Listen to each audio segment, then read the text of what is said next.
Lingakashoni elanamhlanje ngiyacela ukuthi ngiphinde futhi nginibingelele nginamukele kwiMsweli Media Production. Onibingelelayo umxolisi umfana kaDlomo. Kuyaye kuthiwe ke born and raised phansi le enkandla emahlatha amnyama. Mangabe ke uyaqala ukufika le channel ngicela ungenzele iqiniso ngokuthi uchofe usubscribe, maqedwe ukubona le video ushaye ulike bese ke uyakhomenta kulolu daba. Udaba ke enguliphethe njengamanje lumayelana ke nengwenya. Insizwa ke eyaye ithi qapheqolo njengonwabo uBaba uAyanda Msweli.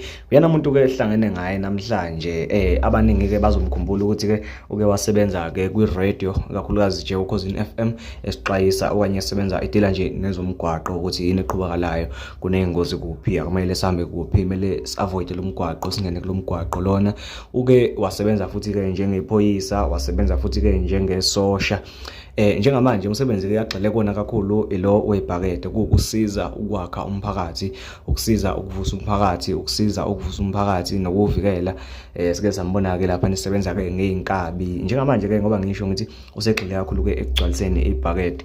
Udaba engiza ngalo ke namhlanje ilama video ke awareness lapho khona ke suke siveza ke izinto ezikhulisayo umqondo esuke zenzeka kule video engulethele yona uzoyizwela wena uBaba uAyanda Msweli echaza ukuthi ke wahlukana ke nomakoti wakhe ngesizathu ke esithini athi ke wayeshade naye iminyaka ke eyishumi bahlukana kwaphela umshado wabo ngezathu kanje nekanje aphinde futhi achaza ukuthi ke waqhubeka kanjani nempilo emva kwalokho. Le video izokusiza ukuthi mangabe usuthathile noma ngabe awukathathi noma ngabe ke usuhlelele ukuthatha noma ngabe usemjolweni le video izokulekelela ukwazi ukuthi izimo ezifana ke nezokwehlukana noma ke ezokujolela noma ezokuphuma emshadweni noma ezokuphuma othandweni uyaye uyinqobe kanjani. Abantu abaningi ke bamshayile ihlombe ke uBaba uMsweli bemncoma ke lapha ukuthi hayi indlela ke alibamba ngayo lolu daba lolu liyamangazisa kakhulu njengomuntu ke oke waphatha izikhali esebenza ke ngamasosha aphinde futhi esebenza ke ngamaphoyisa izikhalo zazonke nokuthi isebenza kanjani kodwa ke kwathi kwenzeka lesimo esenzeke emshadweni wakhe wakwazi ukuthi ehlise umoya aqhubekele phambili. Ngane yakwethu le video izokusiza izokulekelela izokukhulisa umqondo wakho. Ngiyacela ukuthi ke uyibuke nje yonke uyithokozele. Ngakhipha inkomo eziwu-11 ngiyolobole ekhweni lami zazu-11 insizwa zanga zayihamba phansi hayi ayikhishwa ngala ezoboya zahamba ngawulobola umfazi wami.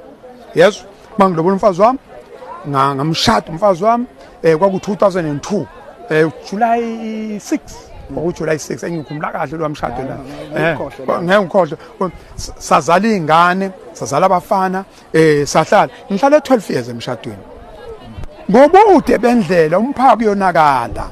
Yes ukonakala komphako ke akusho ukuthi ububhako ubani ngoba phela estimeleni kuyashisa baba estimeleni kuyashisa bayihamba lapha isestimeleni. Into eyenzekileke zase sibakhona izimpawu ezisho ukuthi cha akaseneli ukuthi ngakuphi noma emini noma ebusuku kodwa wayengaseneli. Wabona ukuthi na athathe isikhwama wahamba nabangcono ababengcono ngaleso sikhathi ngani noma basengcono nawajikela kodwa wahamba nabangcono nakhe elami ngishoyile ukuthi wahamba nabangcono kwakumhlungu yayikhona namlento eshisa la khona lento eshisa la ungathi yaphakama mawuke wayi-owna lento yokwaliwa wacabanga ukuthi yakho manje lento uyayipersonalize ufaka uZN. Mina ngavuma zayithatha insizwe okuninsizwe ezingcono lapha enye ngaze ngakhuluma naye asho athi mawungamenza ilutho thina somsebenzisi kusho ukuthi lo muntu wayesho wayinama ngase ngizwile nami ngempukane eziklazi unamandla kakhulu kunami unamandla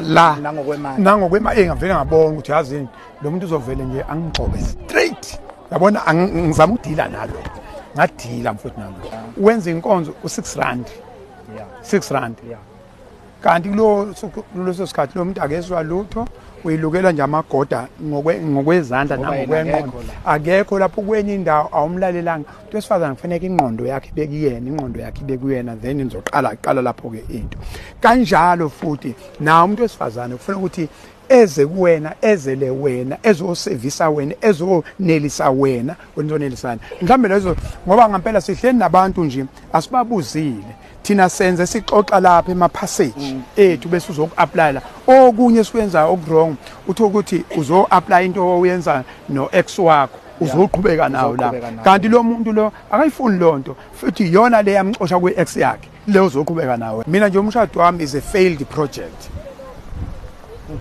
shuthi failed project kodwa okufanele sifunde kuyona ukuthi uma ufele kanje going forward sekufuna uphathe lama tools lama resources ukuze okulandelayo kungafeli. Mhlambe bengasho njalo ukuthi bafowethu umshado impilo is a project, into efuna uyiqaphe every day, focus. Uyabona ngithi angifeilanga, ngafeyile emshadweni kodwa ifocus ngangayiluzile ekuthini mina ngangifunda o1 ngithi ngifuna ukuyosebenza emsakazweni, kodwa mangiphuma esikoleni ngibe yisosha ngaba yiphoyisa, ifocus akazi ilahleke ngagcina ngutholile. Kodwa emshadweni kusho ukuthi ngafike ngaganwa ngase ngilahla ifocus, ukube ngathi ngesikhathi ngimshela ngafaka same energy, umshela nihamba ngendlela wafaka same energy, somshadilo wafaka same energy, senihamba nempilo faka same energy sekunezingane, ngaba ngikho la today.